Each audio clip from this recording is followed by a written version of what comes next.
बिस्मिल्लाहिर्रहमानिर्रहीम, अस्सलाम वालेकुम नाज़रीन, मैं हुसैन अमान और आप देख रहे हैं मेरा यूट्यूब चैनल। इस वक्त मैं मौजूद हूँ तहरीक लब्बैक के जो मार्च है उसमें। ये जो तहरीक लब्बैक का जो मार्च है फ़लस्तीनियों से इज़हार यकजहती के लिए आज शुरू हुआ। फैज़ाबाद के मकाम से होता हुआ ये डी चौक की तरफ गामजन है और डी चौक पर जाकर ये मार्च इख्तिताम पजीर होगा। मेरे साथ मौजूद हैं तहरीक लब्बैक के अमीर हाफ़िज़ साद हुसैन रिजवी साहब, इनसे बात करते हैं। बहुत शुक्रिया साद भी आपने वक्त दिया। सर, सबसे पहले तो ये बताएँ, आज का जो मार्च है, इस मार्च के थ्रू हुकूमत को, अवाम को, दुनिया को क्या मैसेज है? बिस्मिल्लाहिर्रहमानिर्रहीम, बहुत शुक्रिया कि आप तशरीफ़ लाए और हम उम्मीद करते हैं कि आप हमारी आंखें बनेंगे और दुनिया को ये दिखाएंगे कि पाकिस्तानी अवाम, पाकिस्तानी कौम आज भी फ़लस्तीनियों के साथ दाम दिरम कदम सुखन हर लिहाज से खड़ी है। सिर्फ हमारे हुक्मरान और जो मुदाहनत का शिकार हैं और हमारे ज़िम्मेदार जो मुदाहनत का शिकार हैं उनकी वजह से, वरना फ़लस्तीन का मसला वो हफ्तों का या महीनों का नहीं, वो घंटों में हल होना है। अच्छा, वतीरा अपनाया हुआ है इंसानी हमदर्दी के नाते। उन्होंने वहाँ तक तो आवाज़ उठाई जहाँ तक उनका बनता था, लेकिन आगे से तो बात मुसलमानों की थी ना। ये हमारा दर्द पहले है, यानी कि ये अमेरिका का दर्द नहीं है, गज़ा इस बैतुल मुक़द्दस जो है वो फ्रांस का दर्द नहीं है, वो यूरोप का दर्द नहीं है, वो चाइना का दर्द नहीं है, वो उम्मत मुस्लिमा का दर्द है। लेकिन 57 इस्लामी ममालिक के जितने भी हुक्मरान हैं, किसी की आपने मुँह से ये बात सुनी है कि जिहाद भी कोई चीज़ है, किताल भी कोई चीज़ है? कुरान में सैकड़ों बार आए और हमें कुरान की तालीम का जहाँ 24 घंटे करने में कुरान की तालीमात को नहीं समझे। तो यार ये लोग समझे ये कुरान की तालीमात को, ये समझ गए हैं, इन्होंने पढ़ लिया है कुरान क्या है। कुरान तो कहता है या अय्युहन्नबिय्यु जाहिदिल कुफ़ारा वल मुनाफ़िकीन वग़्लिज़ अलैहिम व मअवाहुम जहन्नम व बि'सल मसीर। ऐ मेरे हबीब, ऐ मेरे नबी, इन मुनाफ़िकों और काफ़रों के ख़िलाफ़ जिहाद के लिए मुसलमानों को उभारो।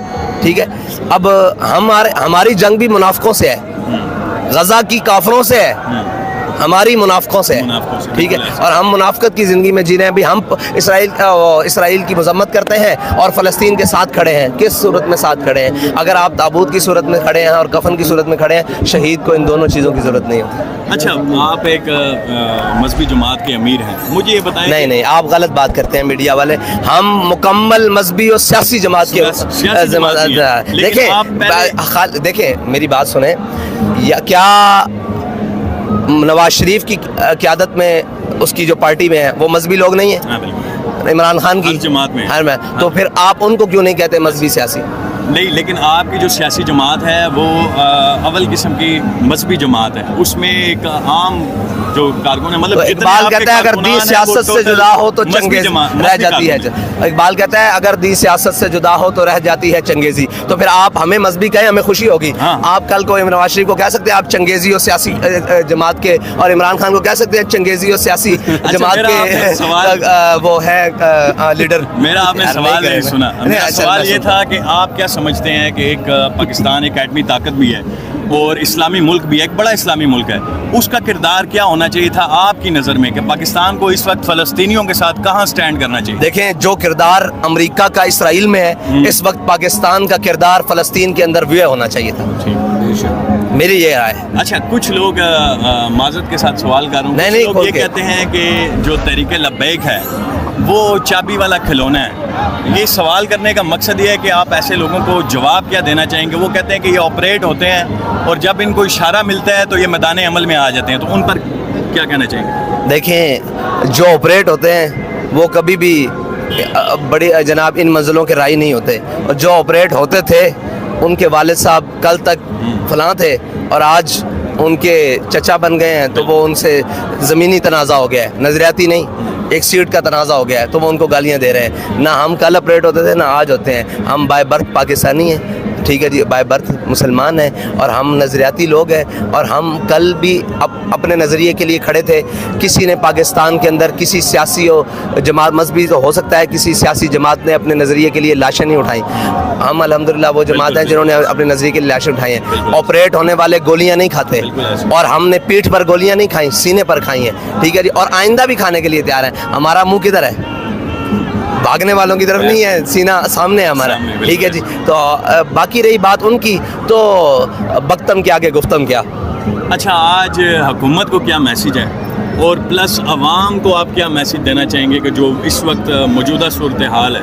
دیکھیں عوام کو مہنگائی کے اندر لاقانونیت کے اندر پریشانیاں دن بدن کتنا رگڑا گیا، لیکن دیکھ لیں عوام کی حالت. بالکل. آپ نے دیکھا ہے یہ ایک تاریخ ہے، آج کا دن ایک تاریخ رقم ہوئی ہے کہ یہ پاکستانی عوام اپنے فلسطینی بھائیوں کے ساتھ کھڑی ہے. اگرچہ مہنگائی کا دور رہا ہے، اگرچہ وسائل کی نہایت شدید کمی ہے، اگر وسائل کی فروانی ریاست اس طرح لگاتی جس طرح نواز شریف کی آمد پر لگایا ہے، اگر اس کا 5% بھی ہمارے ساتھ تعاون ہوتا تو آج اسلام آباد میں تل دھرنے کی جگہ بھی نہیں ہوتی. الحمدللہ ابھی بھی نہیں ہے. آپ دیکھ لیں یہ ایک تاریخ رقم ہو رہا ہے. ایک طرف ساری مشینری ریاستی زور جناب بین الاقوامی اور میڈیا کے اوپر اربوں روپے خرچ کر اور ایک طرف یہ فقیر منش لوگ، یہ جناب سادہ لوگ جن کے شاید پاؤں میں ٹوٹی جوتیاں ہیں لیکن اپنے نظریے کے لیے جان دینے کے لیے قربان ہے. تو آپ دیکھ لیں کہ نظریہ آج بھی استعمار، طاقت، فرعونیت اور جناب ظلم اور جبر اور استبداد کے اوپر جیت رہا ہے.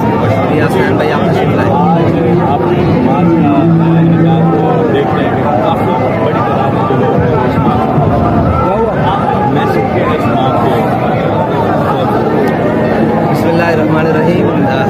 ہمارا میسج تو آج کے دن یہ ہے کہ دیکھیں اگرچہ ہماری حکومتیں خاموش تماشائی بنائے ہوئے ہیں، ہمارے ذمہ دار لوگ خاموش تماشائی، لیکن قوم کا درد دیکھیں، امت کا درد دیکھیں، وہ اپنے تمام ساری چیزیں اپنے فلسطینی بھائیوں کے ساتھ کھڑی ہے. اور ہم یہ پیغام دینے کے لیے آئے ہیں کہ یار اتنی سستی کی بھی حد کیا ہے کہ ابھی تک اس ریاست پاکستان سے ایک شپ ارینج نہیں ہو سکا، جو شپ جس کے ذریعے غزہ تک مدد پہنچائی جائے. اتنی سستی کا ہے کہ بھائی آپ کی قوم، ہم ان کے کانوں تک دستک دینے کے لیے آئے ہیں، دروازے کھٹکانے کے لیے آئے کہ خدا کے لیے اٹھو، یہ نہ ہو کہ یہ لوگ تمہارے گریبان تک آ جائیں. جزاک اللہ. جی ناظرین، آپ نے سعد رضوی صاحب کی گفتگو سنی. اس وقت جو تحریک لبیک کا جو مارچ ہے وہ ڈی چوک کی طرف گامزن ہے، اور مارچ کے اختتام پر سعد رضوی صاحب اپنے کارکنان سے خطاب بھی